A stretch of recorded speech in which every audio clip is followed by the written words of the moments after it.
திமுக பாஜகவுடன் ஒரு பேச்சுவார்த்தை நடத்திட்டு இருக்காங்க. அடுத்த நாடாளுமன்ற தேர்தலுக்கு அவங்க கூட இணைய போறாங்க அப்படிங்கிற சில விஷயங்கள்லாம் வருது. பாஜகவும் ஒரே நாடு ஒரே தேர்தல் அப்படிங்கிற ஒரு இலக்குல டிராவல் பண்ணிக்கிட்டு இருக்காங்க. சாத்தியமாகுமா? இவங்க ரெண்டு இணையறக்கான வாய்ப்புகள் இருக்கும். இதே டீலிமிட்டேஷனை எதிர்த்து தான் ஸ்டாலின் அவர்கள் எரிச்சார் பேப்பர். இதே பாஜக பாசிசவாத கட்சின்னு சொல்லி இதே ஸ்டாலின் அவர்கள் தலைமையிலும் திமுக பல இரண்டாம் கட்ட தலைமையிலும் பல போராட்டங்களை நீங்க நடத்துனீங்க. பகுத்தறிவு பேசக்கூடிய கட்சி, பெரியாருடைய பேசக்கூடிய கட்சி, இந்த அப்ரோச்சே நீங்க தவிர்த்திருக்கணும்னு நான் சொல்லுவேன். இந்த அப்ரோச் பண்ணாங்கன்னு செய்திகள்ல வருது. இது முற்றிலும் தவறான செய்தின்னு ஏன் நீங்க டிஃபெண்ட் பண்ணல? சொல்லியிருக்கணும்ல திமுக. இன்னைக்கு உங்களை நாடுறாங்க, அதற்கு நீங்க மௌனமாக இருக்கீங்க அப்படின்னா 29 தேர்தல் பாஜக அதிமுக திமுக கூட்டணியா கேள்விகள் வருது இல்ல.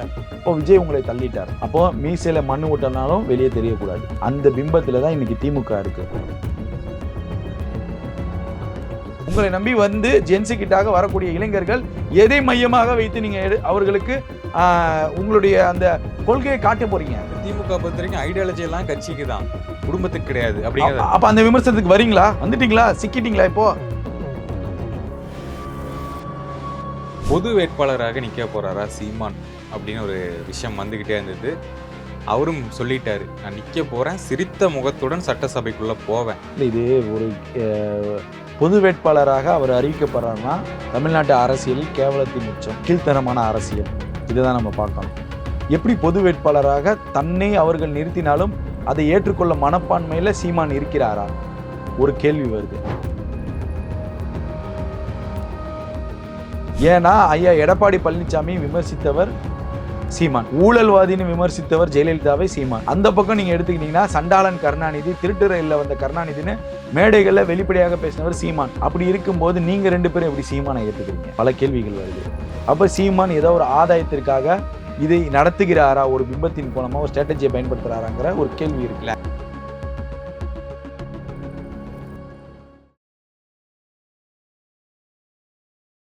வணக்கம் ஏசரண்ணா. வணக்கம் நிரஞ்சன். ஓகே, திமுக பாஜகவுடன் ஒரு பேச்சுவார்த்தை நடத்திட்டு இருக்காங்க. அடுத்த நாடாளுமன்ற தேர்தலுக்கு அவங்க கூட இணைய போறாங்க அப்படிங்கிற சில விஷயங்கள்லாம் வருது. பாஜகவும் ஒரே நாடு ஒரே தேர்தல் அப்படிங்கிற ஒரு இலக்குல டிராவல் பண்ணிக்கிட்டு இருக்காங்க. சாத்தியமாகுமா? இவங்க ரெண்டு இணையறக்கான வாய்ப்புகள் இருக்கும். இல்ல, இப்போ இது பாஜகவுடைய மழைக்கால கூட்டத்தொடர் இப்போ தொடங்க போகுது. அதுல ஒரே நாடு ஒரே தேர்தல்ங்கிறது ஆல்ரெடி ஃபர்ஸ்ட் அட்டெம்ப்ட் பண்ணாங்க, ஃபெயிலியர் ஆயிருச்சு. அப்போ திமுக காங்கிரஸ் உடைய கூட்டணியில இருந்துச்சு. இப்ப இருக்கக்கூடிய பாஜக மற்ற மாநிலங்களுடைய கூட்டணிகள்ல தான் இந்த ஆட்சி நடக்குது. அதை முதல் தெரிஞ்சுக்கணும். அவ காங்கிரஸ் ஒரு வலுவான எதிர்கட்சியாக தான் இருக்கு. இப்ப காங்கிரஸ் கூட்டணியில இருந்து திமுக இருந்துச்சு. இப்போ அந்த திமுக காங்கிரஸை விட்டு விலகும் போது அதை அப்ரோச் பண்ண வேண்டிய இடத்துல பாஜக இருக்கு. அப்ரோச் பண்ணுவாங்க, அது அவங்களுடைய உரிமை. ஏன்னா அவங்க விலகி இருக்காங்க, வாங்க உங்களுக்கு என்ன ஸ்பெசிஃபிகேஷனோ நான் பண்ணித்தரேன் அப்படிங்கிற ஒரு விஷயங்களை பண்ணுவாங்க. அதுதான் இன்னைக்கு செய்தி கட்டுரைகள்ல வருது. நார்த் இந்தியாலையும் எங்க தேசிய இங்கிலீஷ் ஆங்கில ஊடகங்கள்ல போட்டுட்டாங்க செய்தியாவே. டிஎம்கேவே அப்ரோச் பண்ணுது பிஜேபி. அந்த 22 எம்பிக்கள் எங்களுக்கு ஆதரவு தர வேண்டும், ஒரே மழைக்கால கூட்டத்தொடரில் ஒரே நாடு ஒரே தேர்தல் மசோதாவை தாக்கல் செய்யும் போது எங்களுக்கு ஆதரவு கொடுக்கணுங்கிறத ஒரு டிஃபெண்ட் பண்ணுறாங்க. இப்போ நம்ம என்ன கேட்குறோம் அப்படின்னா, இதில் திமுக வாக்களிக்கும் வாக்களிக்காது வேற, அதுக்கு போகல. ஆனால் நீங்கள் ஒருவேளை ஆதரவு கொடுத்தீங்கன்னா மக்கள் உங்களை எப்படி பார்ப்பாங்க சொல்லுங்கள்? ஏன்னா இதே டீலிமிட்டேஷனை எதிர்த்து தான் ஸ்டாலின் அவர்கள் எரிச்சார் பேப்பர். புரியுதா? இதே பாஜக பாசிசவாத கட்சின்னு சொல்லி இதே ஸ்டாலின் அவர்கள் தலைமையிலும் திமுக பல இரண்டாம் கட்ட தலைமையிலும் பல போராட்டங்களை நீங்கள் நடத்துனீங்க. பகுத்தறிவு பேசக்கூடிய கட்சி, பெரியாருடைய பேசக்கூடிய கட்சி, இந்த அப்ரோச்சே நீங்க தவிர்த்திருக்கணும்னு நான் சொல்ல வரேன். இந்த அப்ரோச் பண்ணாங்கன்னு செய்திகள்ல வருது. இது முற்றிலும் தவறான செய்தின்னு ஏன் நீங்க டிஃபெண்ட் பண்ணல? சொல்லியிருக்கணும்ல திமுக. அதை தான் நம்ம கேட்குறோம். நீங்க பாஜகவை எதிர்க்கக்கூடிய ஒரு சக்தியா இருந்தா இப்போ அவங்களுக்கும் வேற சாய்ஸ் இல்ல சாய்ஸ் இல்லை தம்பி, அதை விட்டுருங்க. நான் என்ன சொல்றேன், இப்படி ஒரு செய்தி ஆங்கில ஊடகங்களே வருது, தமிழ் ஊடகங்களே கட்டுரைகளாக வரும்போது அதை நீங்க மறுத்திருக்கணும்னு நான் சொல்ல வரேன். நீங்க டீலிமிட்டேஷனுக்கு எரிச்சிங்க, அப்போ காங்கிரஸ் உங்க கூட இருந்துச்சு, அதில் மாற்றுக்கிறது கிடையாது. அப்போ நீங்க எரித்த போது உங்களுடைய மனப்பான்மை எப்படி இருந்தது? மக்கள் உங்களை பார்க்கும் அந்த அணுகுமுறை எப்படி இருந்திருக்கும்? இன்று உங்களை ஆதரவு நோக்கி அவர்கள் வருகிறாருங்கிற ஒரு செய்தி வருது. இல்லை, இதுவரைக்கும் பாஜக வரவில்லை அப்படின்னு உங்களுக்கு மறுப்பு செய்தி கொடுக்கறதுக்கு என்ன டைம் ஆக போகுது? ஏன் சொல்லலை? நீங்க யாருமே பேசலையே. மற்ற விஷயத்துக்கெல்லாம் பத்திரிகையாளர்களை சந்திப்ப அறிவாலயத்தில் நடத்துறீங்க. இந்த செய்தி வந்திருக்கு, ஒரு பெரிய அளவுல பேசப்படுது. ஏன் நீங்க இதை மறுக்கல? கேள்வி வருதுல்ல. அப்ப மறுக்க வேண்டிய அவசியத்தில் இருக்கீங்களே. அப்ப இது ஒரு பாயிண்ட்ல இதே திமுகவை ஆதரிக்கக்கூடிய பத்திரிகையாளர்கள் முன்னாள் அமைச்சர் துரைமுருகனுடைய வீட்டு கல்யாணத்தை காரி துப்புறாங்க. பகுத்தறிவு பேசக்கூடிய ஒரு திருமணத்துல பகுத்தறிவு பேசக்கூடிய ஒரு கட்சியுடைய ஒரு தலைவருடைய ஒரு 50-60 ஆண்டு காலம் திராவிட அரசியல்ல இருக்குன்னு சொல்லக்கூடிய ஒரு வீட்டுல எந்த வழிமுறைகள்ல நீங்க திருமணம் நடத்துறீங்கன்னு சொல்லி நான் சொல்லல. திகால இருக்கக்கூடியவர்கள், திமுகவை ஆதரிக்கக்கூடிய ஊடகவியலாளர்கள் வீடியோவே போட்டாங்க, சமூக வலைத்தளங்கள்ல வைரல். சரி, அது ஒரு பக்கம் இருக்கட்டும். எந்த திமுகவிற்கு ஒரு பெரிய அடி, அவர்கள் வரலாற்றிலே காணாத அடியை விஜய் கொடுத்திருக்காரு. அப்படின்னு இருக்கும்போது திமுகவுடைய நிர்வாகிகளோட மனப்பான்மை எப்படி இருக்கும்? ஏத்துக்க முடியாது. ஆனா நீங்க அந்த திருமணத்துல குத்தாட்டம் ஆடுறீங்களே, குத்தாட்டத்தில் 500 பவுனோட ஒரு நபர் வராரு, அது விமர்சனத்துக்குள்ளாவது. அது எங்கேயாவது நீங்க மறுத்தீங்களா? யார் அவர் யாரு? டேக்ஸ் கட்டுறாரா? டேக்ஸும் கட்டலன்னு சமூக வலைத்தளங்களும் வந்துருச்சு. அப்ப இவ்வளவு விமர்சனங்களை வைத்துக்கொண்டு தாவேக்காவை எந்த முகத்தை வைத்து விமர்சிக்கிறீங்க? ஒரு எம்எல்ஏ தானே, அவரு கவுன்சிலரா அப்படின்னு சொல்றாங்க. தகவல் இன்னும் முழுமையான தகவல் நானும் தெரிஞ்சுக்கிட்டு ஒரு வீடியோல பேசலாம். அப்போ இவ்வளவு விஷயங்களை வைத்து எந்த முகத்தோடு நீங்க பத்திரிகையாளர் சந்திக்கிறீங்க? எனக்கு அதுதான் புரியல. என்ன லாஜிக் இருக்கு? ஏங்க உங்களுக்கு ஆதரவாக இந்த 26 தேர்தலில் பேசினவரு, தேர்தல் முடிஞ்சு விஜய் ஆட்சி கட்டில அமர்ந்த உடனே உங்களுக்காக ஆதரவாக பேசக்கூடிய ஊடகவியலாளர்கள் காரி துப்புறாங்க. துரைமுருகன் கல்யாணத்தை பார்த்து காரி துப்புறாங்க. அப்போ உங்களுக்கு வெக்கமே இல்லையா? நீங்க அதெல்லாம் கவனிக்க மாட்டீங்களா? அப்போ எந்த முகத்தோட நீங்க பத்திரிகையாளர் சந்திக்கிறீங்க? நான் கேட்ட கூட பாயிண்ட் அதை மறுத்திருக்கணும். இன்று இந்த நடந்த நிகழ்வு, நீங்க பகுத்தறிவு பேசுறீங்க, பெரியாருடைய கொள்கையை பேசுறீங்க, அண்ணாவுடைய கொள்கையை பேசுறீங்க, பெண் சுதந்திரம் பேசுறீங்க, சுயமரியாதை பேசுறீங்க அப்படின்னா உங்களுடைய கல்யாணத்துல யார் முறைப்படி திருமணம் நடத்துறீங்க? அப்ப நீங்க யாருக்கு வழிகாட்டி?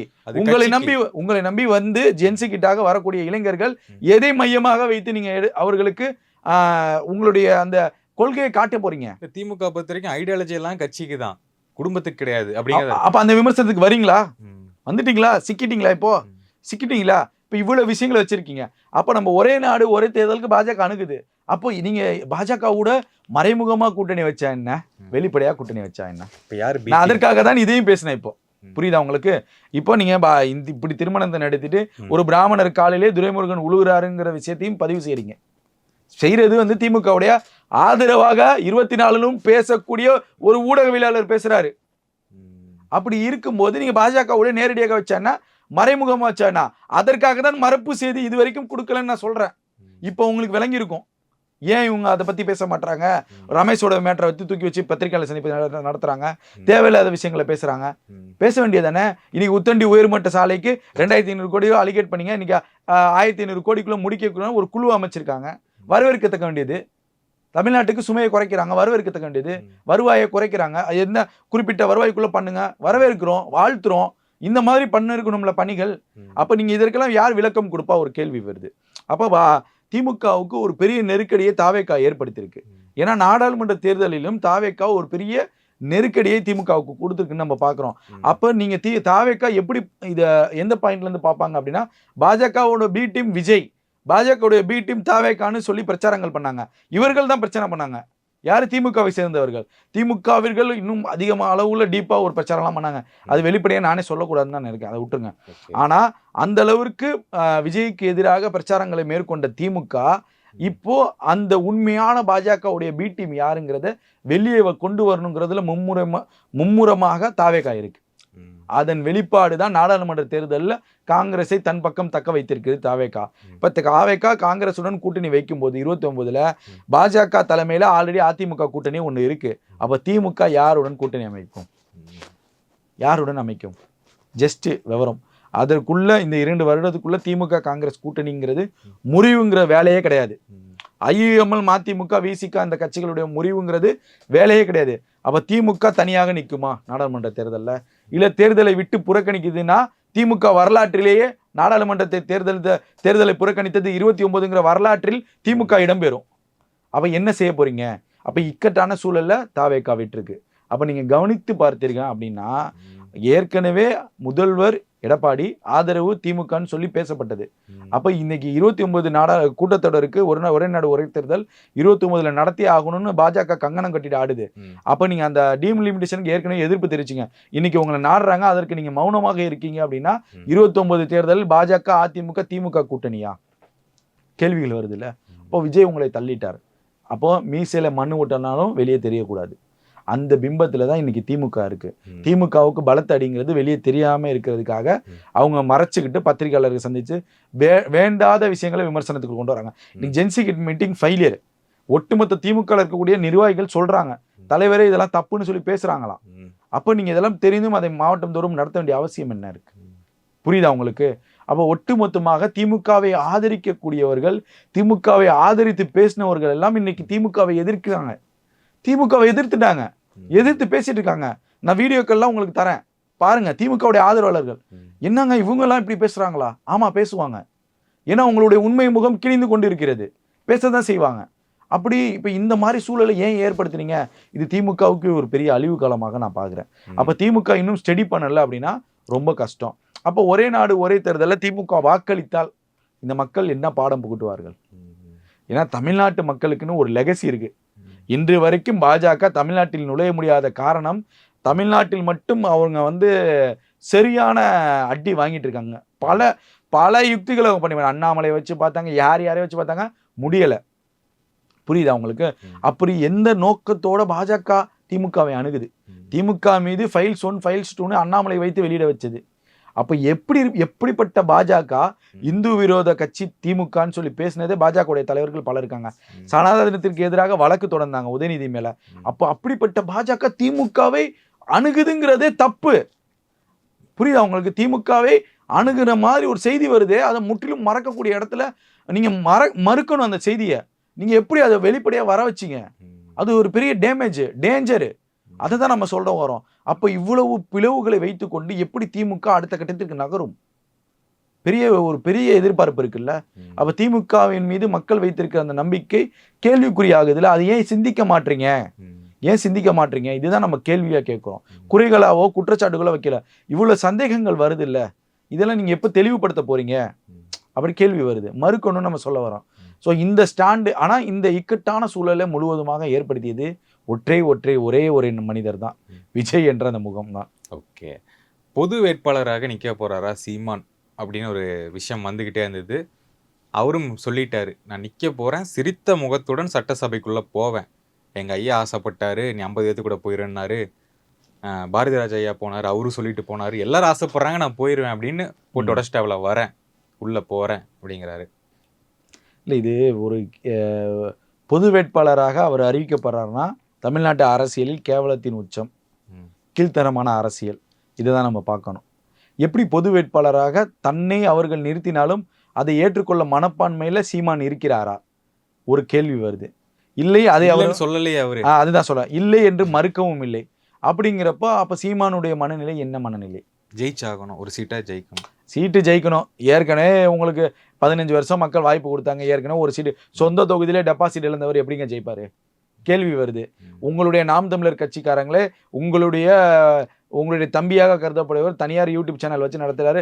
அவர் மேல 1008 விமர்சனங்கள் வைக்கப்படுது.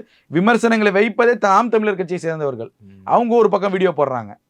புரியுதா உங்களுக்கு? நான் என்ன கேட்கிறேன், சீமானுக்கு எப்படி மனம் வருகிறது? ஒண்ணு இல்லை, சீமானதே நிறுத்த போட்டோங்கிற திமுக அதிமுக சொல்வதை போல சொல்லிட்டு இருக்காங்கன்னு நினைக்கிறேன். சொல்றாங்களா அவங்க அதிமுக? இல்ல, அதிமுக சொன்ன மாதிரி தெரியல. திமுக கூட்டணியில கலந்துகிட்டே இருக்காரு, உதயநிதி ஸ்டாலின் கூட உட்கார்றாரு. சரி, அப்படி ஒருகள் சொன்னாலும் அவர்களுக்கு எப்படி அந்த எண்ணம் வருதுங்கிறதே எனக்கு தெரியல. ஏன்னா ஐயா எடப்பாடி பழனிசாமி விமர்சித்தவர் சீமான், ஊழல்வாதின்னு விமர்சித்தவர் ஜெயலலிதாவை சீமான். அந்த பக்கம் நீங்க எடுத்துக்கிட்டீங்கன்னா சண்டாளன் கருணாநிதி, திருட்டு ரயில்ல வந்த கருணாநிதினு மேடைகள்ல வெளிப்படையாக பேசினவர் சீமான். அப்படி இருக்கும்போது நீங்க 2 பேரும் எப்படி சீமானை ஏத்துக்கிறீங்க? பல கேள்விகள் வருது.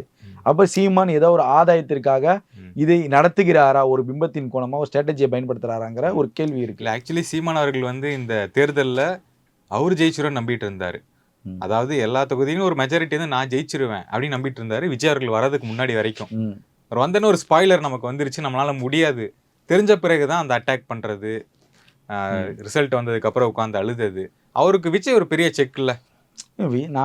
அவரு சொல்றாரு, கடந்த முறை தேர்தல் கமல் சார் விஜய் சார் வந்துட்டாரு. சீமானோட எல்லாம் கம்பேர் பண்ணாதீங்க தாவேக்காவை, நாம் தமிழரோட தாவேக்காவை கம்பேரே பண்ணாதீங்க. இல்ல, அவரு சொல்றாரு, அந்த அரசியல் பார்வை நீங்க தயவு செஞ்சு மாத்திக்கோங்க. நீங்க நெறியாளரா, இனிமே யார்ட்டையும் அந்த கேள்வி கேட்காதீங்க. இல்ல சீமான் சொல்றாரு, சீமான் அதுதான் சொல்லுவாரு. அவர் சொல்வதை ஏத்துக்காதீங்கிற, அவர் சொல்வதை ஏத்துக்கிட்டா அவர் தொகுதியில ஜெயிச்சிருக்கணும். காரைக்குடியில அவர் 4வது இடம், கடந்த முறை உங்களுக்கு வாய்ப்பு கொடுத்தாலும் நீங்க திருவொற்றியூர்ல நின்னீங்களே, அப்ப ஜெயிச்சிருக்கணும். சரி, உங்களுடைய வலுவாக இருக்கக்கூடிய நீங்க போன பிரச்சாரத்துக்கு வலுவான தொகுதி என்னன்னு தெரிஞ்சிருக்கும். அந்த தொகுதியிலே நீங்க மண்ணை கவுனீங்க. அப்படிங்கிறப்ப அவரை நீங்க டிமாண்டை வைக்காதீங்க. அவர் சொன்னாலும் கேள்வி எழுப்பாதீங்க. நான் அதுதான் ஒன்று சொல்ல வரேன். ஏன் அப்படின்னா, உங்கள் மீது அவ்வளவு விமர்சனங்கள் இருக்கும்போது அதை நீங்க துடைத்தெற வேண்டிய இடத்துல நீங்க இருக்கீங்க. இன்றைக்கு இந்த மாதிரி ஒரு விஷயம் வரப்போது நீங்க அதை தெளிவுபடுத்த வேண்டிய இடத்துல நீங்க இருக்கீங்க. ஒரு தலைவராக உங்களை நம்பி தமிழ் தேசிய கொள்கைக்குள்ள எத்தனையோ தம்பிமார்கள் இணைத்துக் கொள்கிறாருங்க. எத்தனையோ தம்பிமார்கள் வெளிநாட்டிலிருந்து உங்களுக்கு உதவி செய்யறாங்க. எவ்வளவோ பேர் ஆதரவு தராங்க. அப்படின்னா இந்த மாதிரி ஒரு பொதுவான ஒரு வேட்பாளர்னு ஒரு டாக் வரப்போ அதை முறியடிச்சிருக்கணும்னா நீங்க எப்படி இவ்வளவு தூரம் விடுறீங்க? அதை தான் நம்ம கேள்வியா கேட்கிறோம். ரெண்டாவது தாவேக்காவுக்கு போட்டி நாம் தமிழரே கிடையாது. அவர்களை தாவேக்காவும் எந்த காலத்திலும் ஏற்றுக்கொள்ளவில்லை.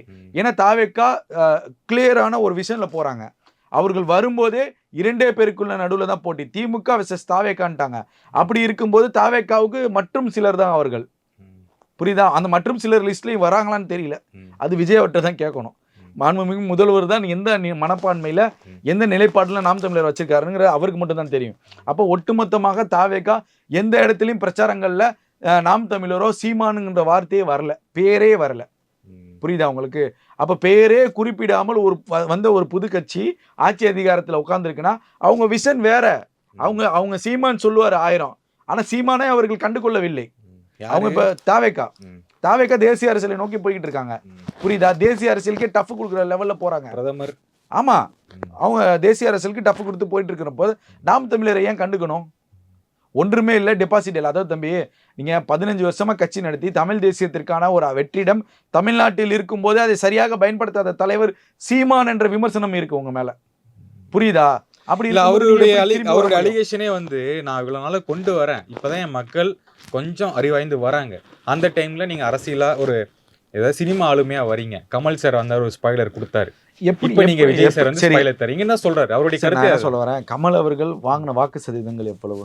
4 தொகுதிகள் எந்தெந்த வாக்கு சதவீதம் வாங்கினாரு? அந்த சரி, சீமான கடந்த முறை வாங்கின வாக்கு சதவீதம் எவ்வளவு? 8னே வச்சுக்கோங்க. 8ங்கிற நாடாளுமன்ற தேர்தல். சரி, 8னே வச்சுக்கோங்க, நாடாளுமன்ற தேர்தல் வச்சுக்கோங்க. 8 4 சேர்ந்தா எவ்வளவு தம்பி? 12. ஆளுங்கட்சி வாங்கின சதவீதம் எவ்வளவு? 30%.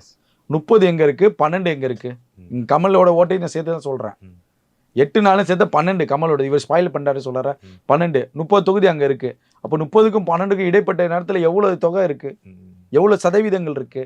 அப்ப அந்த மக்கள் எப்படி தேர்ந்தெடுத்திருக்காங்க சீமான? எப்படி நினைக்கிறாங்க சீமான? எவ்வளவு விமர்சனம் பேசுறவங்க 1000 பேசலாம் தம்பி. அதெல்லாம் நம்ம கருத்திலே எடுத்துக்க கூடாது. சரியா? சரியான நபர் பேசுறாரா, சரியான வாதத்துல பேசுறாராங்கிற ஒரு கேள்வி இருக்கு. இதே சீமான் பேசக்கூடிய சீமான பத்திரிகையாளர்களை அணுகக்கூடிய முறைகளை மக்கள் பாக்குறாங்கல்ல. ஒரு பத்திரிகையாளர் கேள்வி கேட்டா சிரித்த முகத்தோட பதில் சொல்லுங்க. குற்றச்சாட்டு வைக்கிறாங்கன்னா அடுத்த பத்திரிகையாளர் சந்திப்பில் சந்திக்கிறேன்னு போங்க. பத்திரிகையாளரை மண்டே உடச்சிருவேன்னு சொன்னவர் தானே சீமான். இதே சீமான் தானே மண்டே உடச்சிருவேன்னு சொன்னாரு. அப்ப இவ்வளவு கேள்விகள்லாம் வருது இல்ல. இவர் எப்படி ஒரு பத்திரிகையாளர்களே சந்திக்க முடியாத ஒரு தலைவர் ஒரு சட்டமன்ற உறுப்பினராகி ஒரு முதலமைச்சராகி எப்படி சந்திப்பாரு சொல்லுங்க? விமர்சனங்கள் எதை வைக்கிறாங்களோ அதை நம்ம பேசலாம். தேவையில்லாத விஷயங்களை நம்ம பேச வேணாம். ஏன்னா அவருடைய ரோல் முடிஞ்சு போச்சு தம்பி. அவர் மீண்டும் எழுந்து வருவதுங்கிறது சிரமம். அதற்கு இன்னும் காலதாமதமாகும். ஒரு பக்கம் அவருக்கு வயதும் ஆயிரும். அவர் மதிக்கிறோம், மரியாதை கொடுக்குறோம், அதெல்லாம் மாற்று கருத்து கிடையாது. ஆனால் சில விமர்சனங்களை அவருக்கு பதிலளிக்காமல் தடுப்பது, சில விமர்சனங்கள் அவர் மீது வைக்கும் போது அதை ஏன் ஏற்றுக்கணுங்கிற ஒரு கேள்வி வருது. அப்போ நீங்கள் திமுகவோடு மறைமுகமாக உறவு மரியாதை நிமித்தமாக சந்திக்கிறோம், மதிப்பிற்குரிய ஐயாவாக சந்திக்கிறோம்ங்கிறது நீங்கள் பேச வேண்டிய அவசியம் இல்லை. கொள்கை முடிவுன்னு எடுத்தால் கொள்கை முடிவில் சரியாக இருங்க. ஒரு முறை 2 முறை சந்திச்சா பிரச்சனை இல்லை தம்பி. அடிக்கடி சந்திக்கும் போது அது ஒரு சந்தேகத்தை ஏற்படுத்தும். உங்கள் கட்சியை சேர்ந்தவர் நடத்தக்கூடிய ஒரு தொலைக்காட்சி யூடியூப் சேனல், அந்த சேனல் திமுக சார்புல இருக்கக்கூடிய ஒரு சேட்டலைட் சேனல்ல ஒளிபரப்பாகுது. இத்தனை ஆண்டு காலம் நீங்கள் 15 வருஷம் இருந்தீங்க. 15 வருஷத்துல உங்களுடைய கருத்துக்கள் அங்க போடப்பட்டுச்சா? இப்ப அந்த தொலைக்காட்சி என்ன சொல்றாங்கன்னா, அவர் பேசுனது நல்ல கருத்து போடுறோம். அப்ப இதுக்கு முன்னாடி அவர் நல்ல கருத்தே பேசலையா? அதே யூடியூப் சேனல் நீங்க எடுத்து பாத்தீங்கன்னா திமுகவை திட்டக்கூடியது, திமுக ஊழல் பட்டியல்கள், திமுகவுடைய அமைச்சர்கள் செய்தது, திமுகவுடைய முதலமைச்சராக இருந்த மு.க. ஸ்டாலின் மன்னராட்சிங்கிற பரம்பரை பட்டியல் எல்லாம் அதே யூடியூப் சேனல்ல போடப்பட்டிருக்கு. அப்பெல்லாம் எடுத்து ஏன் அந்த தொலைக்காட்சி போடல? அப்ப கேள்வி வருது இல்ல. எப்படிங்க நீங்க உங்களுக்கு போட அந்த சேனலுக்கும் எப்படி போட மனசு வருது? அவங்க என்ன கொள்கையில இருக்காங்க? அப்ப நீங்க என்ன கொள்கையில இருக்கீங்க? கிட்டத்தட்ட அந்த பொது வேட்பாளரா அவர் நிக்கிறதுக்கு ரெடி ஆயிட்டார் அப்படிங்கறத நம்ம எடுத்துக்கணும். அது செல்ஃப் எடுக்காதுன்னு நான் சொல்ல வரேன். புரியுதா? ஒரிஜினல் தங்கத்துக்கும் செம்புக்கும் வித்தியாசம் இருக்கு. செம்புக்கு மேல நம்ம தங்கத்தை பூசினாலும் அது தங்கம் ஆயிராது. தேய்க்கும் போது எது தங்கம்னு கண்டுபிடிச்சிடலாம். அப்போ இடைத்தேர்தலில் நில்லுங்க, மக்கள் தேர்ந்தெடுக்கட்டும். மக்கள் தானே தேர்தலை சந்திக்க போறாங்க. அப்போ மக்களுடைய முடிவு என்னங்கிறது தெரிஞ்சிடும். ஓகே அண்ணா, அடுத்த நேர்காணலில் சந்திப்போம். நன்றி. நன்றி ரஞ்சன்.